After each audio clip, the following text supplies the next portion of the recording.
जय हिंद, नमस्कार। मैं अंबर जैदी स्वागत करती हूँ आप सबका एक बार फिर से हमारे आज के कार्यक्रम में। और आज का कार्यक्रम बहुत ज़्यादा ख़ास है क्योंकि हमारे साथ मौजूद हैं मेजर जनरल जीडी बख्शी, जो पूरे भारत की शान है और पूरे ही सब कॉन्टिनेंट में सर को बहुत ज़्यादा प्यार किया जाता है। बलूच बहुत ज़्यादा प्यार करते हैं क्योंकि मेरे पास बहुत सारे ईमेल्स और मैसेजेस आते हैं, उसमें सर के लिए बहुत ज़्यादा प्यार आता है कि सर से बात की जाए और उनको बलूचों के मैसेज पहुँचाए जाए। तो बहुत सारी बातें आज करेंगे, जो कुछ हमने देखा है कि पिछले कुछ महीनों में डेवलपमेंट्स हुए हैं पूरे इस कॉन्टिनेंट पे, उस सब को लेकर चर्चा करेंगे। सबसे पहले सर बहुत स्वागत है आपका। जय हिंद, नमस्कार। Thank you. जय हिंद। जय हिंद सर। सर, अगर पिछले कुछ महीनों की बात करें तो ऑपरेशन सिंदूर के बाद से हमने भारत और जो पूरा हमारा सब कॉन्टिनेंट है, उसमें बहुत कुछ बदलते हुए देखा है। और चाहे बलूचिस्तान की बात करें और अफगानिस्तान भारत रिश्तों की बात करें, काफ़ी कुछ बहुत तेज़ी से बदलता हुआ हम देख पा रहे हैं। आप इस पूरी बदलती हुई स्थिति को सर किस तरह से देख रहे हैं? किधर हालात देखिए, जाते हुए नज़र आ रहे हैं? ये बदलती हुई स्थिति थोड़ा जो है युद्ध की तरफ जा रही है। साफ बात, बिल्कुल युद्ध की तरफ जा रही है। और युद्ध की तरफ जा रही है क्योंकि जो आसिम मुनीर साहब हैं, मुल्ला मुनीर, फील्ड मार्शल, वो फौज में आर्मी चीफ तो बन गए, लेकिन आर्मी चीफ बनने के बाद उनको लगने लगा कि मैं गलत जगह आ गया हूं साहब। मैं तो ट्रेडर ज्यादा अच्छा था और मैं अब ट्रेडर इन चीफ बनना चाहता हूं पाकिस्तान का। और इसके चलते मेरे ख्याल अब सिर्फ एक कमी रह गई है कि उनके जो चीफ के बंगले के बाहर एक बोर्ड लगना चाहिए, मुल्ला Munir and sons, traders in chief Pakistan. ठीक है, क्योंकि पिछले 3 महीनों में 3 चक्कर मार चुके हैं वो वॉशिंगटन के। और पिछले ट्रिप में तो वो एक सूटकेस पकड़ के साथ गए थे और डोनाल्ड ट्रंप को खोल खोल के दिखा रहे थे वो रेयर अर्थ, यू नो जो कि geological survey of United states, जो कि पूरी दुनिया का करता है, उसने तो कहा है कि एक कतरा नहीं है रेयर अर्थ्स का बलूचिस्तान में। कॉपर, गोल्ड, टंगस्टन की बात हुई थी जो माइंस 1993 में डिस्कवर हुए, लेकिन आज तक वहां से 1 किलो ना गोल्ड मिला है ना कॉपर मिला है। सबसे बढ़िया बात तो यह है कि डोनाल्ड ट्रंप को जाके आसिम मुनीर साहब वो बड़े आला दर्जे के ट्रेडर बन गए। जो चीज उनके पास है भी नहीं वो भी बेच मारी है डोनाल्ड ट्रंप को। वो कह रहे हैं साहब मैं तो अरेबियन सी ऑफशोर मैं ऑयल निकालूंगा और आपको ऑयल ही ऑयल में भर दूंगा साहब, लबालब कर दूंगा मैं ऑयल से। और इसके चलते उन्होंने अब सर क्रीक का पंगा उठा लिया है। देखिए, सर क्रीक जो है वहां पे 1965 में भी युद्ध हुआ था, पाकिस्तान ने हमला किया था, एक ब्रिगेड इन्फेंट्री की 2 आर्मर्ड रेजिमेंट लगाई थी। मेन हमला वहां से शुरू हुआ था, जो कि डिसेप्शन ऑपरेशन था। कश्मीर की तरफ से वो चाहते थे कि सारी फौजें दक्षिण में खींच लाएं और फिर उत्तर में हमला करें, लेकिन वो चाल चली नहीं उनकी। जो हमारे आर्मी चीफ थे जनरल जे.एन. चौधरी, वो साफ ताड़ गए कि ये दाल में कुछ काला है। अब फिर ये यहाँ पे छेड़खानी कर रहे हैं। क्यों? क्योंकि अगर हमारे हिसाब से वो थालवे की मैं कह रहा था, जैसे कि मैं कह रहा था कि अगर हम थालवे प्रिंसिपल जो कि टाइडल क्रीक में फॉलो करें, मिड चैनल पे आता है।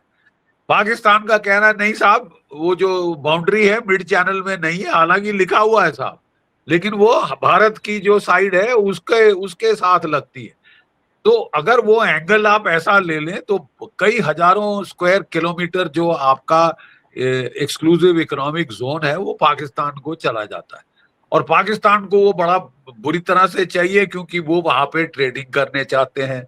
फिशिंग के लिहाज से भी यहाँ प्रॉन होती है, टूना होती है, बहुत किस्म की फिश होती है, बड़ा रिच फिशिंग ग्राउंड है ये। तो पाकिस्तान ने, हमने देखा पिछले कुछ महीनों में वहां बड़ा इंफ्रास्ट्रक्चर क्रिएशन शुरू कर दिया। कोई 2 मरीन कमांडो बटालियंस वहां लगा दी, तैनात कर दी। जो पाकिस्तान के नेवी चीफ हैं 2 चक्कर लगा चुके हैं सर क्रीक के, और कोई 3 बड़ी उन्होंने होवरक्राफ्ट ब्रिटिश खरीद के दे दी है वहां पे। तो मतलब कुछ दाल में काला है, कुछ पक रहा है। तो हमारे जो रक्षा मंत्री हैं, उन्होंने पाकिस्तान को सीधी सीधी दो टूक चेतावनी दी है कि बाज आ जाइए, सर क्रीक जो कराची का रास्ता है, सर क्रीक से गुजरता है, ठीक है। और अगर आप बेवजह पंगा लोगे तो आपकी हिस्ट्री, आपकी तारीख और आपका ज्योग्राफिया दोनों बदल देंगे आप, ठीक है। यही वार्निंग जो है आर्मी चीफ ने दोहराई कि मत छेड़खानी करो, तुम्हारी हिस्ट्री और ज्योग्राफी दोनों बदल दी जाएगी, समझे। तो एयर चीफ ने भी बता दिया कि साहब 13 तो आपके जहाज हमारे अंदाज से गए थे। और एक्चुअली एयर चीफ साहब बहुत मॉडेस्ट हो रहे थे। हम लोगों ने जो कैलकुलेशंस करी हैं उनके मुताबिक 19 जहाज पाकिस्तान के ठुक गए, 6 हवा में, जिसमें कि एक एवैक शामिल है, और 5 फाइटर एयरक्राफ्ट, और 13 ग्राउंड पे ठुके हैं, एवैक शामिल, IL-76 air to air refueller, C-130 और कोई 8 फाइटर, ठीक है। तो ये तो 19 तो जहाज इनके ठुक गए हैं। इनके 9 टेरर कैंप ठुक गए थे, इनके 12 में से 11 एयरबेस ठुक गए थे, इनके न्यूक्लियर वेपन स्टोरेज साइट किराना भी ठोक दी थी हमारी एयरफोर्स ने, ठीक है। और जो भी इन्होंने हमारी तरफ लॉन्च किए कोई 1200 drone, 90% shot down, shot down. और 3 मिसाइल लॉन्च किए थे, all 3 shot down, 100% interception rate. मतलब भारत की टेक्नोलॉजी लीप्स एंड बाउंड से इनसे आगे बढ़ गई। और इनकी तो एयरफोर्स उड़ना बंद कर दिया था, तभी रोते पिटते गए थे ये डोनाल्ड ट्रंप के पास कि मेरे आका मुझे बचाओ, ठीक है। आज फजलुर रहमान ने इनको इनकी असलियत और औकात बता दी है। क्या कहा है फजलुर रहमान ने, जानती हैं आप?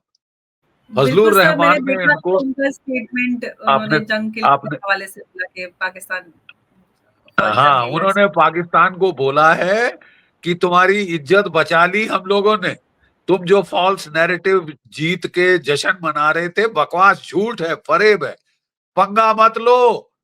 और वो भी भारत से और अफगानिस्तान से इकट्ठा पंगा मत लो, बहुत तकलीफ होगी तुम्हारी। जो तुम्हारी इज्जत बचा दी है हम लोगों ने, कुछ नहीं बोला कि हम जानते हैं कि तुम झूठ बोल रहे हो, फरेब कस रहे हो। मौलाना फजलुर रहमान जो कि, और कुछ भी हो, मौलाना डीजल सच बोलते हैं। और जो कुछ उसने कहा है वो आई थिंक बड़ी, पाकिस्तान की फौज को बड़ा ध्यान से सुनना चाहिए और उसकी जो वार्निंग है, चेतावनी है, उस पर गौर फरमाना चाहिए। क्योंकि देखिए पाकिस्तान की फितरत है, उन्होंने सोचा कि अफगानिस्तान के पास एयरफोर्स नहीं, बेचारों के पास कोई पक्की कन्वेंशनल आर्मी भी नहीं, रैग टैग गुरिल्ला फोर्स है, तो हम इसको लात लगा सकते हैं, हम इसकी ऐसी तैसी कर सकते हैं, वगैरह वगैरह। और उन्होंने साहब बड़े धड़ल्ले से बॉम्बिंग शुरू की, जैसे कि अमेरिका के बाद पाकिस्तान अगली सुपर पावर है साहब, है, पाकिस्तान अगली सुपर पावर है। 2 गांव को बॉम्ब किया, 52 उनके औरतें बच्चे बेचारों के मार डाले अफगानों के, ठीक है साहब। फिर डोनाल्ड ट्रंप ने जब बुलाया मौलाना आसिफ मुनीर को, मुल्ला मुनीर को, तो मुल्ला मुनीर बड़े बढ़ चढ़ के बोले, sir I am the go to man, कुछ चाहिए रावलपिंडी में, इस्लामाबाद में, दक्षिण एशिया में, मैं मालिक हूं साहब, मुझे पूछिए, मैं, मेरे आका आपकी खिदमत में हाजिर हूं, वगैरह वगैरह। तो उसने बोला मेरे को बगराम दिलवा, अभी लो मेरे आका, मैं ऐसी बॉम्बिंग करूंगा अफगानिस्तान की, तालिबान की, उनके परखच्चे उड़ा दूंगा मार मार के।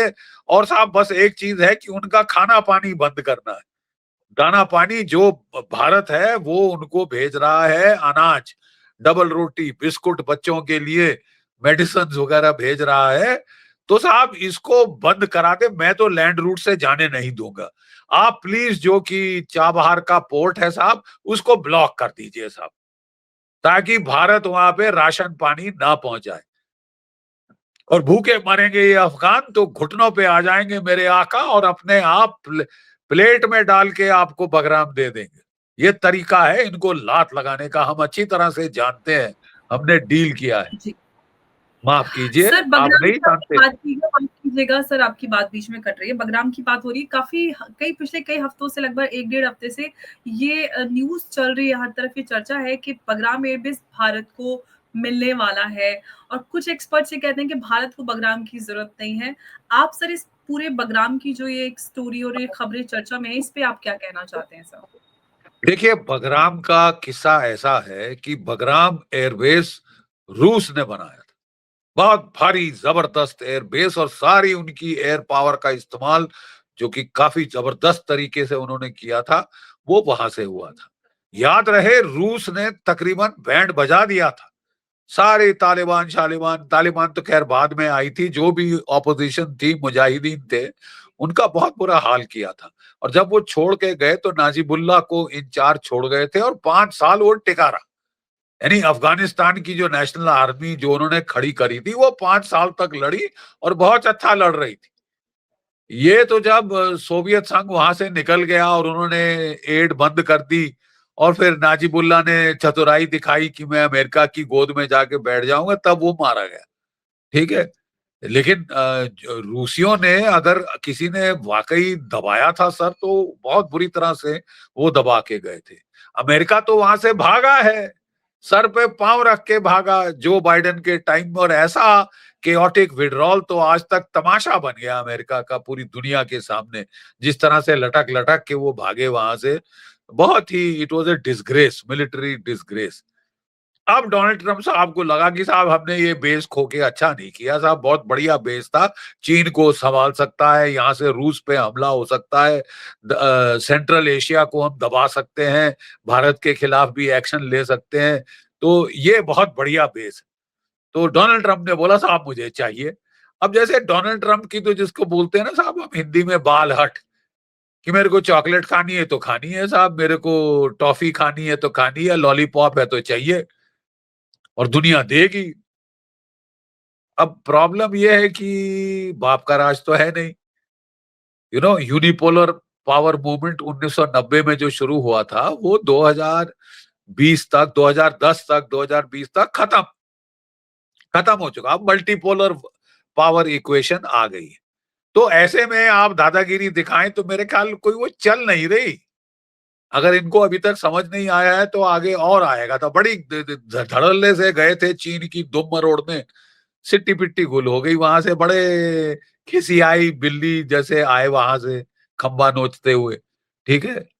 और बात ऐसी है कि अब इन्होंने बोला मुझे बगराम चाहिए, तो मुल्ला आसिम मुनीर पहुंच गए, सर मैं फील्ड मार्शल है, I am the go to man, क्या चाहिए आप मुझे बोलिए, मत बकवास करिए, मत टाइम वेस्ट करिए। ये शहबाज शरीफ, ये तो कार्टून नेटवर्क है, मेरे खड़े किए हुए मुखौटे हैं, कठपुतली है मेरी, आप मुझे बताइए सर। मैं एक तो गोरों के तलवे चाटने की पाकिस्तानियों को खासी आदत है। ये आदत अंग्रेजों के टाइम भी थी, और तब से अब इनको तलवे चाटने की छटपटा रहे हैं कि तलवे चाटने को नहीं मिल रहे। तो डोनाल्ड ट्रंप ने क्या 3 अल्फाज क्या इनकी तारीफ में बोल दिए, बिक गया है ये बंदा, ये आसिम मुनीर, मौलाना मुनीर।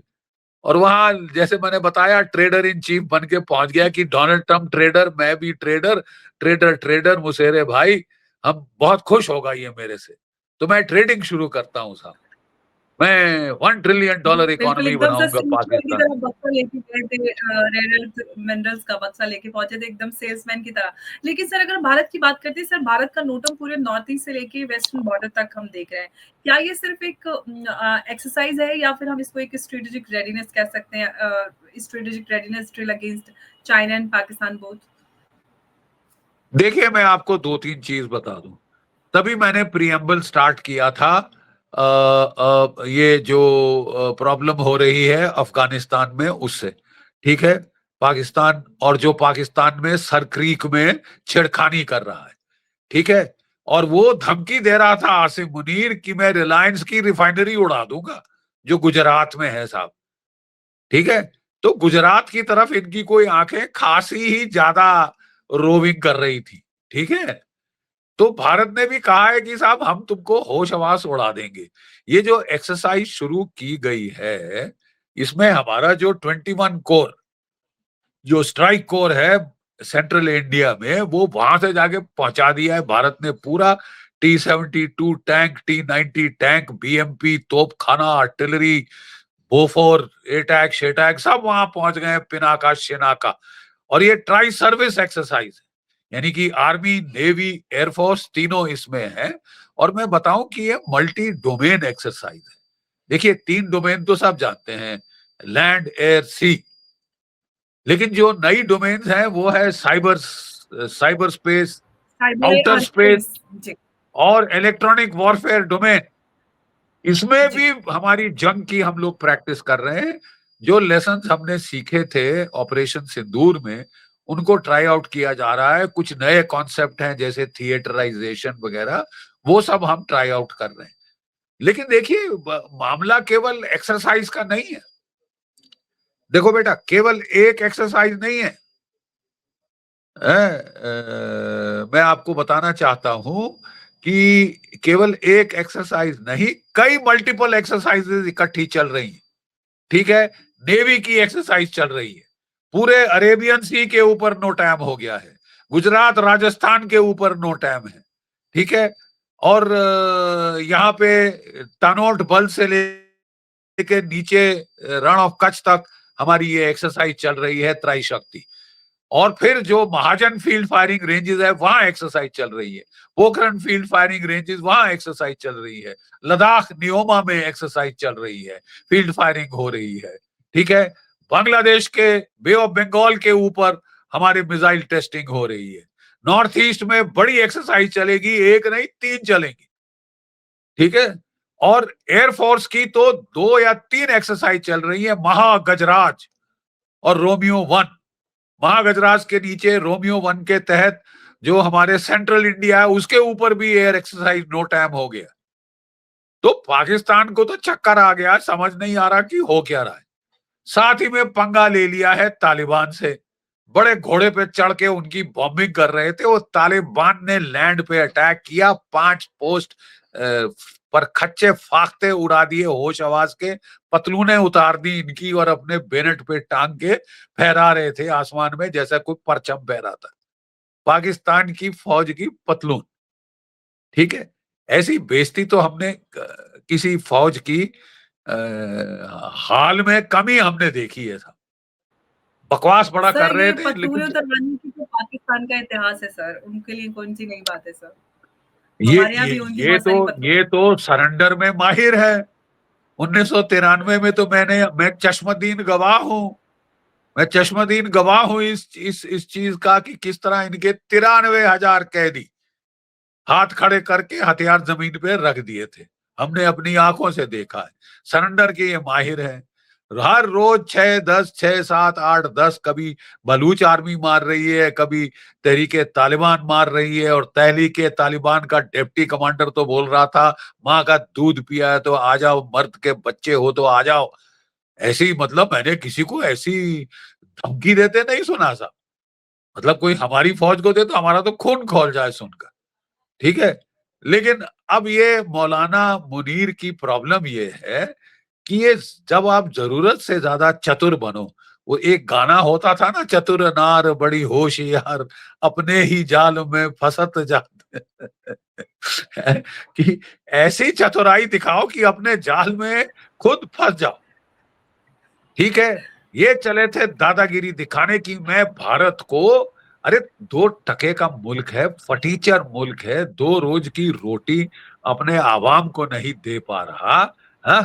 और ये भारत को घेरने चला CIA के साथ मिलकर। जो बाइडेन ने पहले इसको बुलाया था, डोनाल्ड ट्रंप के पहले, कि मैं भारत की ऐसी तैसी करना चाहता हूं, तू है मेरा चश्मदीन वहां पे गवाह, तू है मेरा चुनिंदा सिपाह सालार, और तू चढ़ जा भारत पे।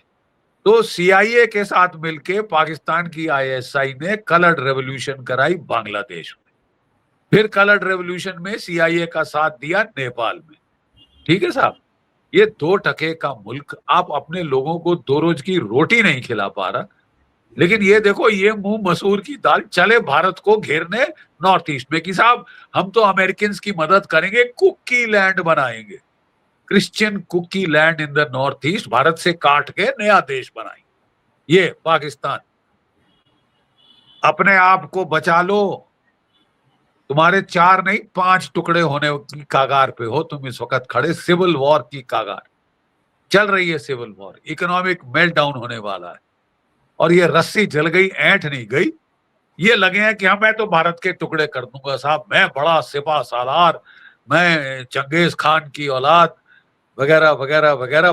बकवास सुनना हो तो इनसे सुनो, ठीक है। अरे जहां सर, लड़ाई का मैदान आता है तो इनके होश आवाज के फाख्ते उड़ जाते हैं। हमने काफी बार मैंने डील किया हुआ है इनके साथ, ठीक है, और अच्छी तरह से मैं इनकी रग रग से वाकफ हूँ।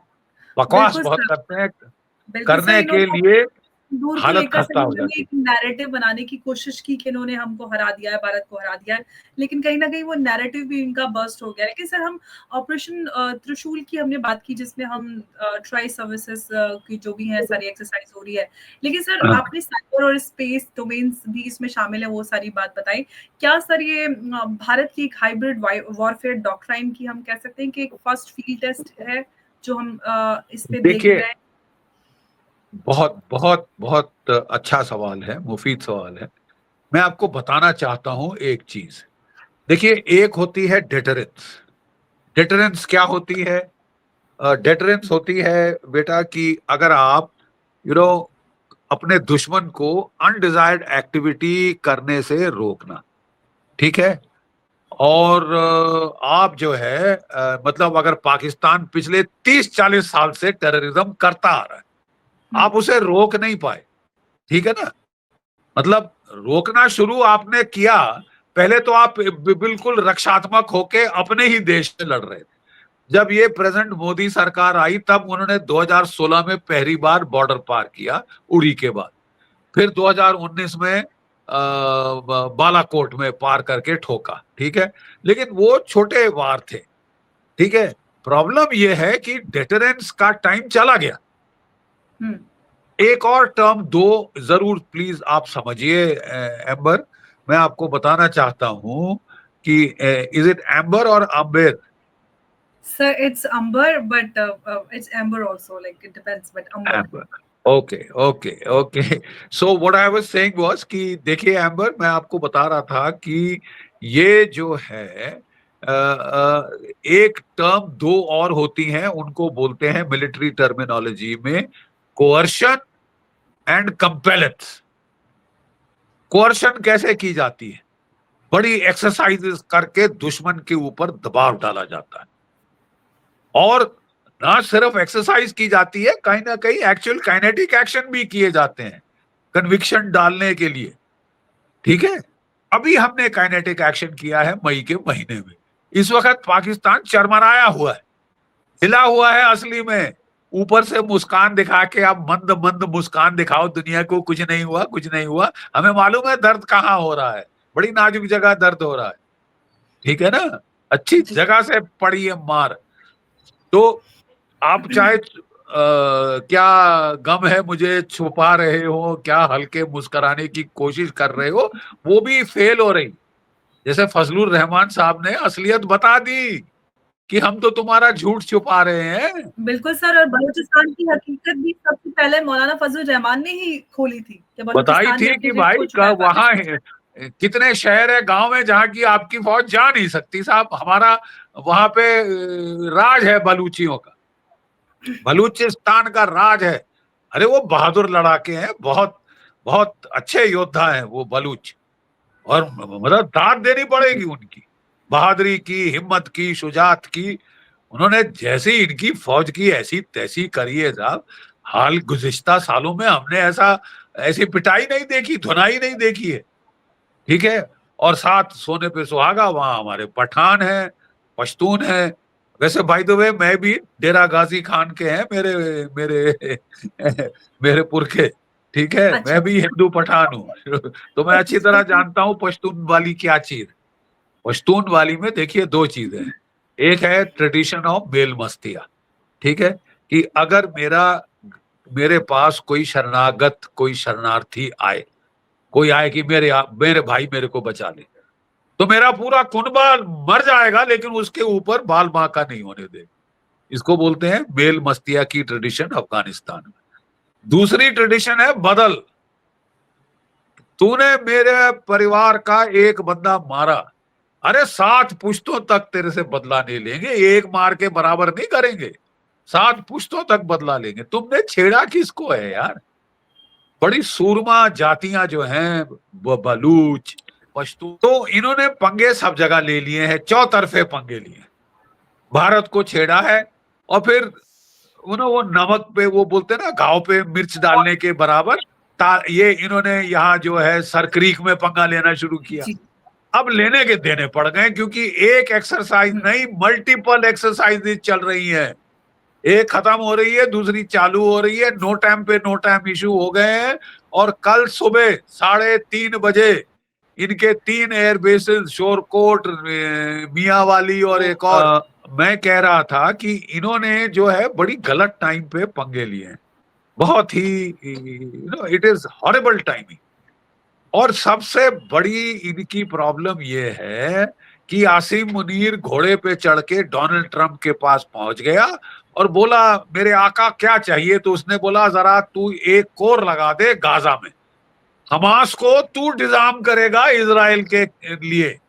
और इजराइल ने $100 बिलियन बांट दिए हैं सारे पाकिस्तानी जर्नैलों, टुकड़े आपस में बांट, ये हाल है पाकिस्तान का। और सिपा सलार बनता है कि अगला खलीफा इस्लामिक वर्ल्ड का, उम्मा का मैं हूं। और क्या कर रहे हैं? इजराइल के इशारों पे हमास को डिजाम करेंगे। ये सुन लो इनकी करतूतें, क्या बकवास करता है और है इसकी असलियत। और कहता है कि मैं तो मदरसे का पढ़ा हुआ हूं, पूरी कुरान मेरे को जबानी याद है। अरे क्या फायदा, तेरी हरकतें तो देख, असलियत तेरी सारी दुनिया के सामने ज्यादा देर नहीं छुपेगी। तभी तो तहरीके लबैक ने बगावत कर दी थी तेरे बरखिलाफ कि फिलिस्तीनियों को मारने जा रहा है। जियाउल हक ने 20,000 फिलिस्तीनी मार डाले थे जॉर्डन में, उनको खदेड़ा था वहां से लिबिया। ठीक है, ये तो पाकिस्तान की फौज की करतूतें हैं, काली करतूतें। और फिर कहा है कि सऊदी अरेबिया को 20,000 ट्रूप्स देगा। देखो बेटा, इसके 9 कोर हैं, कोर, ठीक है, 9 कोर हैं पाकिस्तान के, कौन सा कोर निकालेगा? पेशावर का 11 कोर वो फंसा हुआ है तहरीके तालिबान पाकिस्तान के साथ, टीटीपी के साथ। 12 कोर फंसा हुआ है बलूचियों के साथ। 5 कोर कराची में फंसा हुआ है हमारी एक्सरसाइज के कारण। 31 कोर फंसा हुआ है हमारी एक्सरसाइज के। लाहौर से निकाल नहीं सकते, सियालकोट खाली नहीं कर सकते, 10 कोर को हटा नहीं। अरे तू करेगा क्या? और अगर निकालेगा तो भारत की फौजों के लिए रास्ता खोल देगा, तालिबान के लिए रास्ता खोल देगा। आप समझिए इसकी मुसीबत, इसकी मुसीबत इसने अपने सर मोल ली है। दुनिया को जाके मैं आपको ये दूंगा, रेयर अर्थ दूंगा, मैं आपको तेल दूंगा, गोल्ड दूंगा, कॉपर दूंगा। अरे तू पहले खाना दे दे अपने लोगों को, 2 रोज की रोटी दे दे, बचा ले अपनी रियाया, ठीक है? तेरी सल्तनत जाने वाली है, बेवकूफ इंसान। इसे सर बहुत एक ओवर सवाल रीच मैं किया। आपसे और जानना चाहती हूँ, बीते दिनों हमारे डिफेंस मिनिस्टर राजनाथ सिंह जी को भी उनका भी स्टेटमेंट था that we are ready for war, और हमारी तीनों सेनाओं के अध्यक्ष ने पाकिस्तान को एक खुली धमकी दी जिस तरह से पाकिस्तान की हरकतें हो रही है। पाकिस्तान के डिफेंस मिनिस्टर से लेकर लगातार भारत को पोक करने की हम हरकतें देख रहे हैं। तो सर हम इस पूरे स्टेटमेंट्स को अगर हम मिलाकर देखें तो क्या ये पाकिस्तान के लिए एक ठोस वार्निंग के रूप में या देख सकते हैं, या फिर हमारी जो मिलिट्री प्रिपेयर्डनेस है? देखिए मैं आपको एक चीज बता दूं, operation Sindoor is not over. आप समझ लीजिए ये ऑपरेशन सिंदूर 2.0 है। थोड़ी छेड़खानी गलती करी पाकिस्तान ने, इट विल बाइट। और ये जो एक स्ट्रेटेजिक एज है इस एक्सरसाइज का, तभी इनको वार्निंग मिली है रक्षा मंत्री से, तीनों सर्विस चीफ से, so that they can't say कि वी वर नॉट वार्न। ठीक है, स्ट्रेटेजिक एज ये है कि एक तो जो आपने छेड़खानी करने की कोशिश की है सर क्रीक में, उसका आपको करारा जवाब मिल गया है।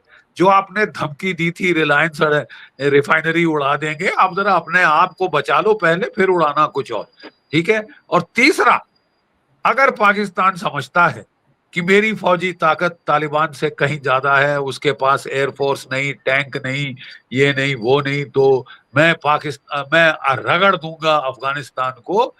तो जो आपका 11 कोर है, 12 कोर है, हिल नहीं सकता जब तक हमारी फौजें यहाँ बैठी हैं। बलूचिस्तान पे जो दबाव डाल रहे हो वो हटके उनको यहाँ आना पड़ रहा है। कहाँ पे?